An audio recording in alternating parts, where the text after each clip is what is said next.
السلام علیکم دوستو، آج ہم بات کریں گے کوڈریکس سیرپ کے بارے میں۔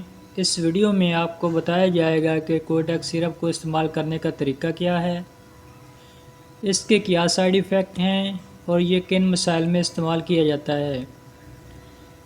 دوستو، اگر آپ ہمارے چینل پر نئے ہیں تو ہمارے چینل کو لائک اور سبسکرائب کر دیں تاکہ ہماری ہر آنے والی نئی ویڈیو آپ کو ملتی رہے۔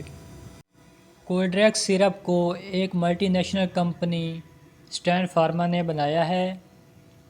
اس میں پیراسیٹامول، ڈیکسٹرومیتھورفین اور کلوروفینرامین ملیٹ فارمولہ پایا جاتا ہے۔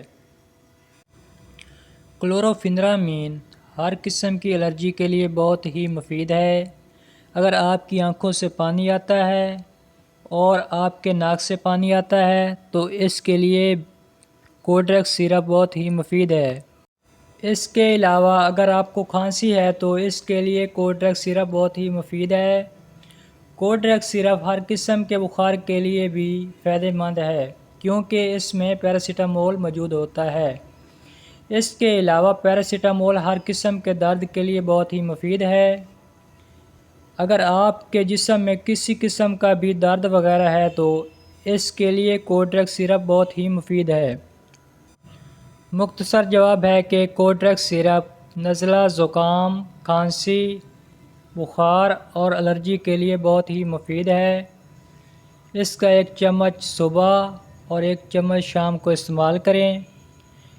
کوڈریکس سیرپ کو اوور ڈوز استعمال کرنے سے مختلف سائیڈ ایفیکٹ ہو سکتے ہیں۔ آپ کے جسم پر ریشز ہو سکتے ہیں، آپ کا معدہ ڈسٹرب ہو سکتا ہے، آپ کو پیاس لگ سکتی ہے اور آپ کو الٹی آ سکتی ہے۔ ویڈیو بنانے کا مقصد میڈیسن کی انفارمیشن آپ کو فراہم کرنا ہے اور آپ کے علم میں اضافہ کرنا ہے۔ میڈیسن کا استعمال اپنے ڈاکٹر کے مشورے کے مطابق کریں۔ ویڈیو کو لائک کریں اور اپنے دوستوں کو شیئر کریں، اور اگر کچھ پوچھنا ہو تو کمنٹ کر دیں۔ آپ سے پھر ملاقات ہوگی ایک نئی ویڈیو کے ساتھ، تب تک کے لیے اللہ حافظ۔